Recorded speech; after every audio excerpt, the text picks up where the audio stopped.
Welcome to the Real News Network. I'm Jess Lenore in Baltimore. Teachers in Kentucky are calling for another protest on Friday against several proposed laws they say will severely hurt the state's public education system. Governor Matt Bevin has warned against such protests. In Oklahoma, a teacher strike has entered its second week as educators there, the lowest paid in the nation, demand increased funding for public schools and an increase to their salaries. Well, we now go to Kentucky, where we're joined by Blossom Brosi, who's a teacher at Danville Independent School, along with her daughter Iris, who is a second grader. Let's start with Iris. So you're a second grader, and your mother has been involved in these protests. Talk about how you feel about what's been happening in your whole state. I'm sure you've been watching. I'm sure you've been going to some of the protests, or at least watching them on TV. I think that the people should give the retirement money, because then the teachers, there's not going to be new teachers because the teachers don't think that's cool. And then when there's other teachers that aren't teachers and they're going to be teachers, since there's no retirement money, then they're not going to be teachers. Okay, and so Blossom, can you talk a little more about that? The fact that at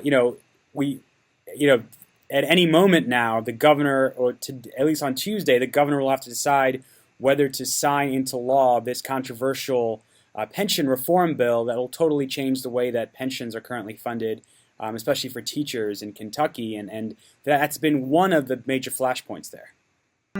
Many teachers protested at the Capitol during spring break. And then even before spring break, there were some schools that had sick outs and closed school in order to attend protest. So right now, there are a couple of districts that are already decided to close for Friday to participate in the sick out. And then other districts are, like the district I work at, we're still deciding what to do on Friday.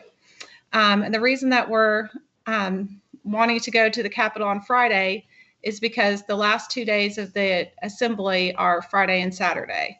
So that's when our legislators are going to meet in Frankfort. So that's why we want to have a presence at the Capitol. So basically what happened was the Senate Bill 151 that dealt with teacher retirement was passed. And then we protested at the Capitol the following Friday and Monday. And then Monday, as we were protesting at the Capitol, as we had a presence of about at least 10,000 teachers at the Capitol, our legislators passed two pretty controversial laws pertaining to the budget. So they passed a new budget. They passed House Bill 200 and House Bill 366. We weren't happy about it. It's a terrible budget.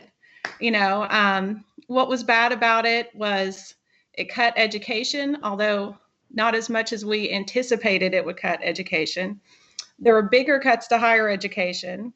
And then there were just a new tax shift to put a tax burden on the middle class and the working people of Kentucky. So teachers kind of got two problems, the pension bill and then the budget bill that didn't fund education and gave us middle class Kentuckians higher taxes. So then our governor vetoed those budget bills, and he has not said whether or not he's going to veto the pension bill. And he has until midnight tonight to do that. So we don't know if he's going to do that or not.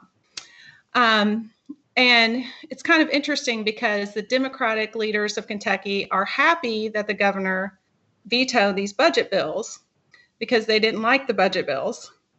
But the others, like the Kentucky Education Association, are calling for a veto override.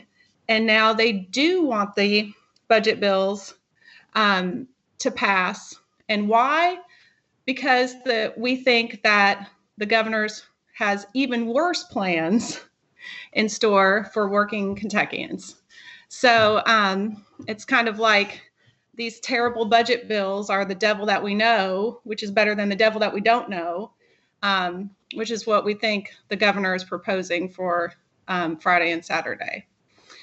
So basically, what's bad about these bills is that they just tax the working class. We needed tax reform in Kentucky, but we didn't need, to make our tax system worse, which is basically what happened.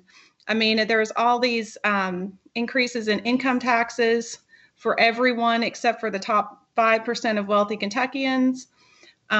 There's all of these increases in sales tax to things that working people consume.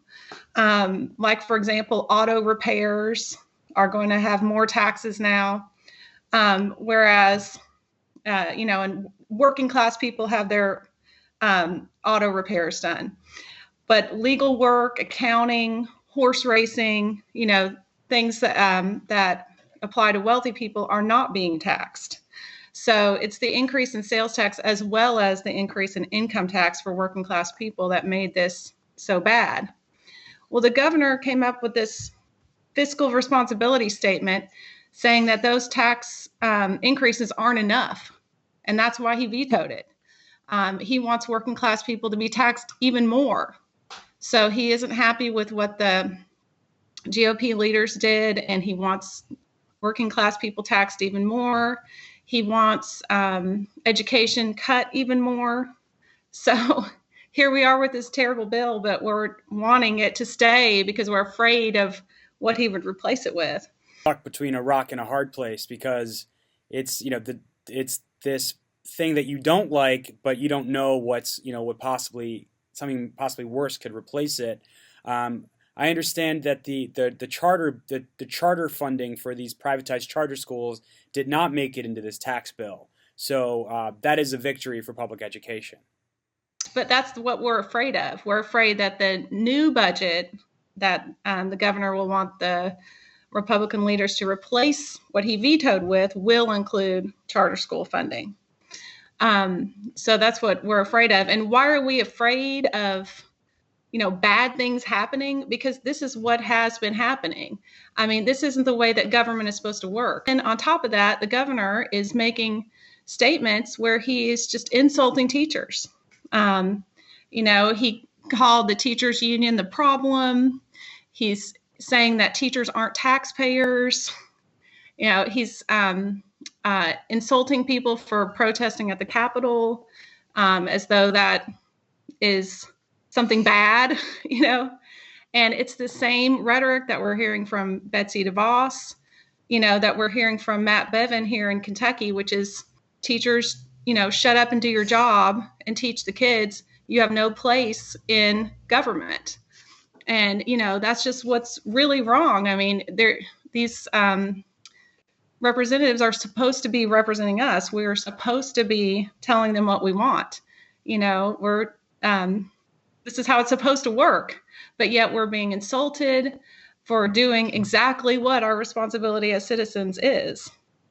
And the governor has warned teachers to not sick out on Friday and to protest. Are you going to take part in that? And other teachers you work with, do you think that they will take part in that? Well, a couple of counties have already said that they're doing a sick out. So the superintendents have have stated that there isn't going to be school on Friday, that they are going to do a sick out. Well, I work for a small independent school district, and what we're doing is we're trying to come up with a decision as a district of what we're going to do. So teachers, all teachers, and then teachers of the that belong to the union are all talking about what we should do as a district and trying to be unified as a district. So that decision hasn't been made, but we have been meeting and we have been talking about it. We've talked about doing things like we have school, but some representatives from the teachers go to Frankfurt. That's one kind of something that we were talking about doing. We're trying to come up with all these compromises so that we can still have school. So the problem is that other teachers don't believe that these compromises are right because they're not drastic enough action, you know. So you've got to do something drastic to show that there's a public education crisis in Kentucky, because that's what this is. So that's why teachers want to go on a sick out.